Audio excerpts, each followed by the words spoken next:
আমাদের দেশে ব্রাজিলের পতাকা যদি উঠতে পারে, আর্জেন্টিনার পতাকা যদি উঠতে পারে, তাহলে আমাদের হৃদয়ের স্পন্দন। আমরা তো নাস্তিক বিধর্মীদের ফ্ল্যাগ নিয়ে পাগল হয়ে গেছি। আমরা মুসলমান, আমাদের মুসলমানে থাকবে ইসলামী পতাকা। আজকে ব্রাজিল, আর্জেন্টিনা এই নিয়ে পাগল, সেই জন্য আমরা মুসলমানের পতাকা, আমাদের একমাত্র পতাকা থাকবে, সেটা মুসলিম লা ইলাহা ইল্লাল্লাহ। বাংলাদেশ মুসলিম প্রধান দেশ, এদেশের শতকরা 92 জন মুসলমান।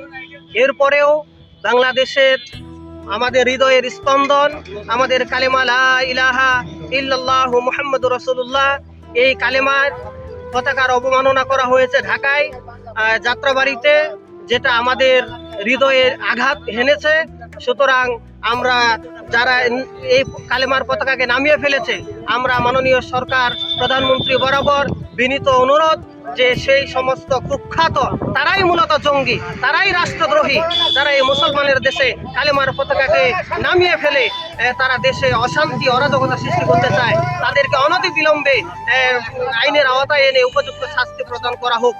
আর সেই সাথে আমাদের দেশে ব্রাজিলের পতাকা যদি উঠতে পারে, আর্জেন্টিনার পতাকা যদি উঠতে পারে, তাহলে আমাদের হৃদয়ের স্পন্দন কালিমার পতাকা লা ইলাহা ইল্লাল্লাহ মুহাম্মাদুর রাসূলুল্লাহ, এই পতাকা উড়বে। এটাই আমাদের ইমানি চেতনা। সুতরাং যতদিন বেঁচে থাকবো ইমান আমলের সাথে চলবো ইনশাআল্লাহ। সেই সাথে আরো একটু বলছি, যেহেতু আমাদের বাংলাদেশ মুসলিম প্রধান দেশ, এই মুসলমানের দেশে হিন্দুরা থাকবে অসুবিধা নেই, বৌদ্ধ বিধর্মীরা থাকবে অসুবিধা নেই, তবে তারা যদি বন্ধুর বেশে প্রভু হতে চায়, বাংলার তাওহীদি জনতা এটা মেনে নিবে না।